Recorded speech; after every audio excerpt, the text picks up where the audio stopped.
ආදරයෙන් පිළිගන්නවා. අදත් ඔයාව මගේ YouTube channel එකට. රසම රස කප් කේක් ගෙදරදී හදාගන්නේ කොහොමද කියලා මේ වීඩියෝ එකෙන් බලමු.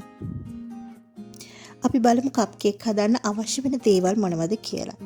පිටි ග්‍රෑම් 125ක්, සීනි ග්‍රෑම් 125ක්, බටර් ග්‍රෑම් 125ක්, බිත්තර දෙකක්, බිත්තර දෙකේ බර ග්‍රෑම් 125ක් වෙනවා නම් ගොඩක් හොඳයි. බේකින් පවුඩර් තේ හැන්දක්, කිරි මේස හැඳි දෙකක්, වැනිලා තේ හැඳි එකක්. මෙන්න මේ දේවල් ටික තමයි කප් කේක් හදන්න අපිට අවශ්‍ය වෙන්නේ. ඒ වගේම තමයි කප් කේක් හදන්න අපිට කප් කේක් තැටියක්, ඒ වගේම මෙන්න මේ වගේ කප් කේක් ටික දාගන්න කප් කේක් ලයිනස් තියෙනවා නම් ගොඩක් හොඳයි. ඒ වගේම මේවා එක එක සයිස් වලින් ගන්න තියෙනවා. ඝනකමත් එක එක ඝනකම ප්‍රමාණය තියෙනවා. ඉතින් මෙතන මම අරන් තියෙන්නේ ඝනකම ටිකක් අඩු ප්‍රමාණයෙන් තියෙන එකක්. ඉතින් ඔයාලට පුළුවන් ඔයා හදන අවස්ථාව අනුව ඝනකම සයිස් එක වැඩි ඒව තෝරගන්න. මම මුලින්ම කරේ මේ විදිහට ට්‍රේ එක ලැස්ති කරගත්තා. ඒ වගේම උෂ්ණත්වය සෙල්සියස් අංශක 70ට oven එකත් ප්‍රීහීට් වෙන්න තිබ්බා. ඊට පස්සේ බේකින් පවුඩර් ටික පිටි ටිකට එකතු කරලා 3 පාරක් කලා ගත්තා. ඊට පස්සේ තමයි මම කේක් එක හදන්න පටන් ගත්තේ. දැන් මම මේ ගත්ත බටර් ටික හොඳට බීට් කරගන්නවා. විනාඩි කිහිපයක් බටර් ටික මේ විදිහට හොඳින් බීට් කරගන්නවා. ඊට පස්සේ මම ඒකට සීනි ටිකත් ඔක්කොම එකතු කරගෙන නැවත පාරයක් බීට් කරන්න පටන් ගන්නවා.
කරගත්තා. දැන් මේකට මම වැනිලා තේ හැන්දකුත් එකතු කර ගන්නවා.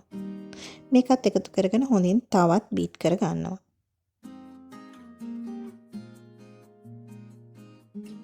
දැන් මේ වෙලාවේ මේ මිශ්‍රණය හොඳින් බීට් වෙලා තියෙනවා. ඒ වගේම සීනි කෙර ටිකත් හොඳින්ම දිය වෙලා තියෙනවා. දැන් අපි මේකට පිටි ටිකයි කිරි ටිකයි එකතු කරගන්න යන්නේ. දැන් ස්පැචුලා එකක් තමයි පාවිච්චි කරන්නේ අපි. එහෙම නැත්නම් ලී හැන්දක් මේ වගේ දෙයක් පාවිච්චි කළා මේ ටික කවලම් කරගමු. බීට් එක පාවිච්චි කරන්න එපා. මම 3 පාරකට තමයි පිටි ටික එකතු කරන්නේ. දෙපාරකට කිරි ටික එකතු කරගෙන මේ විදිහට පෝල්ට් කරගන්නවා.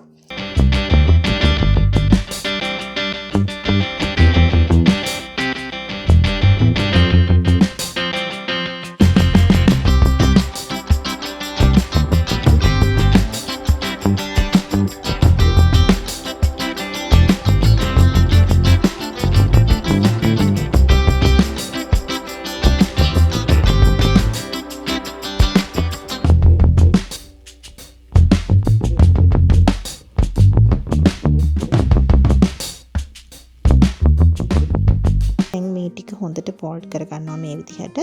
පෝල්ට් කරගෙන දැන් අපි මේක අපේ කප් කේක් ට්‍රේ එකට දාගමු. ඉතින් කප් කේක් ට්‍රේ එකට දාගද්දිත් අපිට පුළුවන් ටිකක් උස භාජනයක් අරගෙන ඒකට පයිපින් බෑග් එකක් දාලා මෙන්න මේ විදිහට අපි හදපු බැටර් එක පයිපින් බෑග් එකට දාගන්න. ඊට පස්සේ අපිට පුළුවන් ඒක අපේ කප් කේක් ට්‍රේ එකට දාගන්න. ඉතින් අපිට අවශ්‍ය ප්‍රමාණයට ඒකෙන් හරිම පහසෙන් දාගන්න පුළුවන්. ඉතින් මේ ක්‍රමයේම අවශ්‍ය නැහැ වඩ පුළුවන් හැඳි දෙකකින් දාන්න. එහෙම නැත්නම් අයිස්ක්‍රීම් ගන්න අපිට හැන්දක් තියෙනවා නම් ඒකෙනුත් මේ බැටර් එක ඊටම පහසෙන් දාගන්න පුළුවන්. ඒ වගේම තමයි මෙතන අරගෙන තියෙන මේ ප්‍රමාණයන්ගෙන් ලොකු කප් කේක් 12ක් අපිට හදාගන්න පුළුවන්. ඉතින් දැන් මේ ඔක්කොම කප් කේක් වලට අපි බැටර් එක දාගත්තට පස්සේ තුන් පාරක් හොඳින් ටැප් කරලා අපිට පුළුවන් දැන් මේක oven එකට දාන්න. සෙල්සියස් අංශක 170 විනාඩි 20ක විතර කාලයක් මම මේක oven එකේ දාලා බේක් කරගත්තා. කාලය oven එකෙන් oven එකට වෙනස් වෙන්න පුළුවන් බේක් වෙන්න යන. හොඳට මම කප් කේක් ටික නිමෙන්න තිබ්බා. ඉතින් හරිම සුවඳයි. ඒ වගේම තමයි හොඳට සොෆ්ට් එකට තියෙනවා අපි හදාගත්ත කප් කේක් ටික. දැන් අපි හදාගත්ත කප් කේක් ටිකට බටර් අයිසිං වලින් සරලව රටා ටිකක් දාගමු. තවත් මේ කප් කේක් ටික රසවත් වෙන්න ඒ වගේම ලස්සන වෙන්න. ඉතින් කප් කේක් වලට ඩිසයින් දාද්දී එහෙම නැත්නම් උඩ කොටස සරසගද්දී අපිට පුළුවන් බටර් අයිසිං වලින් වගේම ෆොන්ඩන්ට් වලින් මේක ලස්සනට සරස ගන්න. ඒ වගේම තමයි අපි කේක් එක හදන තීම් එක අනුව අපිට පුළුවන් කප් කේක් වලටත් ඩිසයින් දාගන්න. ඒ වගේම තමයි කලර්ස් ඒ දේවලුත් අපිට මැච් කරලා ලස්සනට මේ කප් කේක් ඩිසයින් කරගන්න පුළුවන්.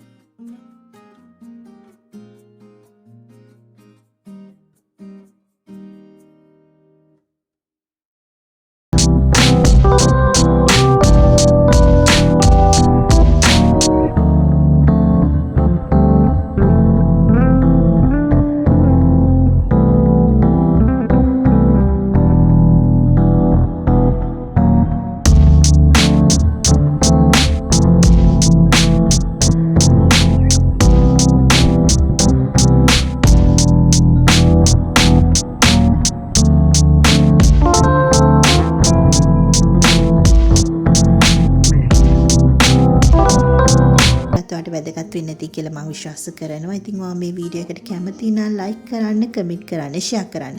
ඒ වගේම තමයි ඔයා කේක් වලටත් බියුටි වලටත් ආදරය කරන කෙනෙක් නම් ඔයාට පුළුවන් මගේ YouTube channel එකත් subscribe කරන්න. මගේ page එක චතු beauty salon and cake arrangement මගේ page එකත් එක්කත් ඔයාට එකතු වෙන්න පුළුවන්. ඔයාට වැදගත් වෙන තවත් වීඩියෝ එකකින් ආයෙත් හමු වෙමු. ස්තුතියි.